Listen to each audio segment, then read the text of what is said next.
নমস্কাৰ বন্ধুসকল, সকলোকে আমাৰ চেনেল আৰ্থিক বাৰ্তালৈ স্বাগতম জনাইছো, য'ত আমি বিভিন্ন বিত্তীয় বিষয়সমূহ আলোচনা কৰিম বুলি ভাবিছো।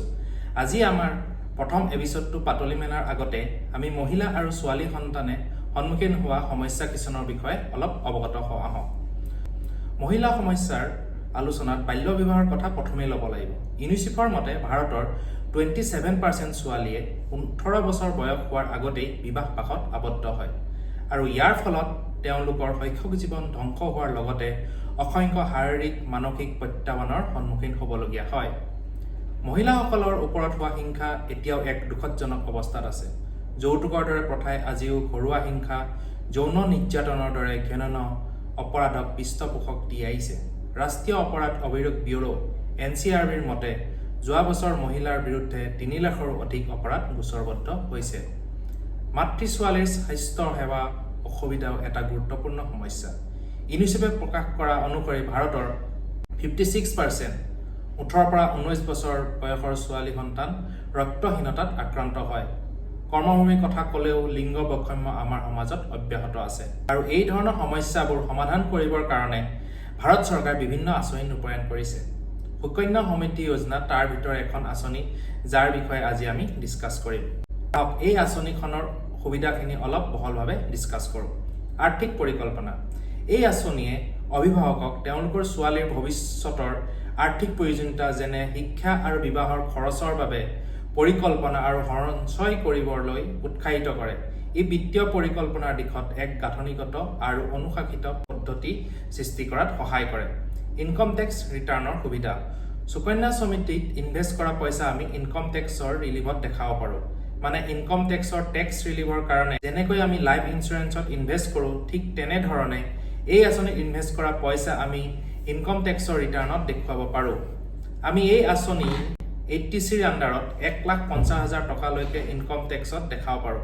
মানে এফালে ইনভেষ্ট কৰি পাৰ এনাম আমি এপ্ৰক্স 8% ইণ্টাৰেষ্ট আৰ্ণ কৰিব পাৰোঁ আৰু ইনকম টেক্সত শ্ব' কৰি ইনকম টেক্সৰ ৰিটাৰ্ণতো ইউজ কৰিব পাৰোঁ। উচ্চ সুতৰ হাৰ। আঁচনিখনে আন আঁচনিৰ তুলনাত অধিক সুতৰ হাৰ প্ৰদান কৰে, যাৰ ফলত ইনভেষ্ট কৰা পইচাৰ ওপৰত ৰিটাৰ্ণো ভাল দিয়ে। বৰ্তমান এই আঁচনিৰ ৰেট 8.20%।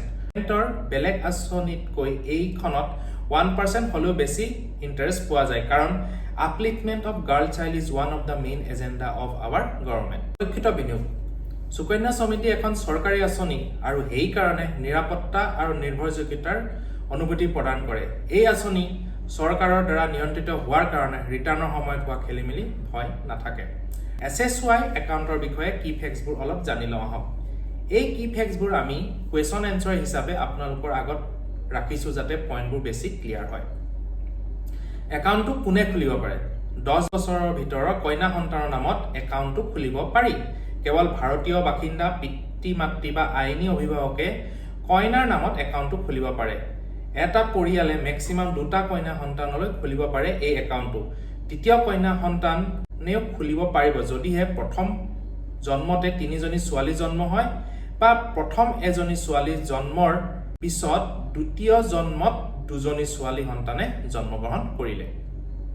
এগৰাকী ছোৱালী সন্তানৰ এগেইনষ্টত কিমান একাউণ্ট খুলিব পাৰি? এগৰাকী ছোৱালী সন্তানৰ নামত এটাহে একাউণ্ট খুলিব পাৰি। আমি ক'ত একাউণ্টটো খুলিব পাৰোঁ? ডাকঘৰ, যিকোনো নেশ্যনেল বেংক যেনে PNB, SBI, ইউকো বেংকত খুলিব পাৰি। এপ্লিকেশ্যন ফৰ্মখন মই তলত এটাচ কৰি দিম। একাউণ্ট খুলিবলৈ কি কি নথিপত্ৰ লাগে? কন্যা সন্তানৰ জন্মৰ প্ৰমাণপত্ৰ মানে বাৰ্থ চাৰ্টিফিকেট আৰু যিকোনো এজন অভিভাৱক পিতৃ বা মাতৃৰ পান আৰু আধাৰ কাৰ্ড। SSYত জমা কৰিব পৰা ন্যূনতম আৰু সৰ্বোচ্চ ধন কিমান? বছৰি ন্যূনতম 250 টকা আৰু সৰ্বাধিক 1,50,000 টকা। মানে বছৰত মিনিমাম 250 টকা আৰু মেক্সিমাম 1,50,000 টকা। সুতৰ হাৰ কিমান? বৰ্তমান আঁচনিখনৰ সুতৰ হাৰ বছৰি 8.2%। চৰকাৰে 3 মাহৰ মূৰে মূৰে সুতৰ হাৰৰ বিষয়ে অৱগত কৰে। SSY একাউণ্টৰ সুতৰ হাৰ কিমান আছিল ষ্টাৰ্টিঙৰ পৰা এই চাৰ্টখনত দি দিয়া হ'ল। আঁচনিখনৰ মেচিউৰিটি পিৰিয়ড কিমান? খোলাৰ তাৰিখৰ পৰা 15 বছৰৰ বাবে পইচা জমা কৰিব পাৰে আৰু 6 বছৰ অপেক্ষা কৰাৰ পাছত মানে 21 বছৰৰ সময়সীমা সম্পূৰ্ণ হোৱাৰ পিছত গোটেই পইচাখিনি উলিয়াব পাৰে। এটা উদাহৰণ দি কথাবোৰ বুজি লওঁ আহক। আপুনি ধৰি লওক আপোনাৰ 2 বছৰীয়া কন্যা সন্তানৰ বাবে বছৰি 30,000 টকাকে 15 বছৰৰ বাবে এই একাউণ্টত জমা কৰিলে আৰু 6 বছৰ ৱেইট কৰাৰ পিছত তাই যেতিয়া 23 বছৰ বয়স সম্পূৰ্ণ কৰিব তেতিয়া তাই প্ৰায় 14,36,000 টকা পাব। মই বুজাবৰ সুবিধাৰ কাৰণে ৰেট অফ ইণ্টাৰেষ্টটো ফিক্স 8.20 ধৰিছোঁ, যিটো বৰ্তমান চলি আছে। হিতাধিকাৰী কন্যা সন্তানৰ অপ্ৰাত্যক্ষিক মৃত্যু হ'লে একাউণ্টটো কি হ'ব? একাউণ্ট হোল্ডাৰৰ মৃত্যু হ'লে একাউণ্টটো তৎক্ষণিক বন্ধ কৰি মৃত্যুৰ তাৰিখলৈকে ইয়াৰ ওপৰত দিবলগীয়া সুদ আৰু ধন অভিভাৱকক ঘূৰাই দিয়া হয়। জমাকাৰী মানে ছোৱালী সন্তানৰ অভিভাৱকৰ মৃত্যু হ'লে কি হ'ব? আইনী অভিভাৱক বা কন্যা সন্তানৰ পিতৃ মাতৃৰ মৃত্যু হ'লে বন্ধ কৰি দিয়া হয় আৰু তাৰ পৰা পোৱা ধন পৰিয়াল বা কন্যা সন্তানক দি দিয়া হয় বা পৰিৱৰ্তনৰ সৈতে আঁচনিখন অব্যাহত ৰখা হয়। 10 year কমপ্লিট নোহোৱাৰ আগতে সুকন্যা সমৃদ্ধি একাউণ্টৰ পৰা ধন উলিয়াব পাৰিনে? মেক্সিমাম 50% পৰ্যন্ত ধন উলিয়াব পাৰি যদিহে একাউণ্ট হোল্ডাৰৰ বয়স 28 বছৰ বা ক্লাছ 10 উত্তীৰ্ণ হয়।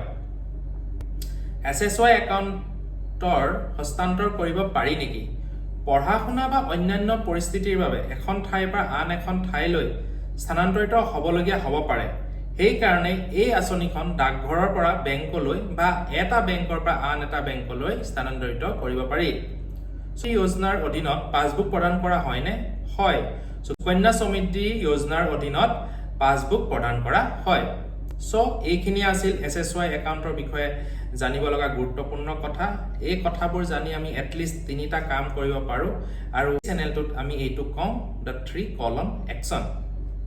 নম্বৰ 1, যদি আপোনাৰ কন্যা সন্তান আছে তেন্তে তাইৰ বাবে সুকন্যা সমৃদ্ধি যোজনা একাউণ্ট খোলাৰ ব্যৱস্থা কৰক। নম্বৰ 2, সুকন্যা সমৃদ্ধি যোজনাৰ বিষয়ে সজাগতা বিয়পাই আমাৰ সমাজৰ আন পিতৃ মাতৃ বা পৰিয়ালৰ সবলীকৰণ কৰাত সহায় কৰক। নম্বৰ 3, কন্যা শিশুৰ ভৱিষ্যতৰ বাবে সঞ্চয়ৰ গুৰুত্ব প্ৰচাৰ কৰিবলৈ স্থানীয় নেতা, বিদ্যালয় ইত্যাদি সংগঠনৰ সৈতে বাৰ্তালাপ কৰক।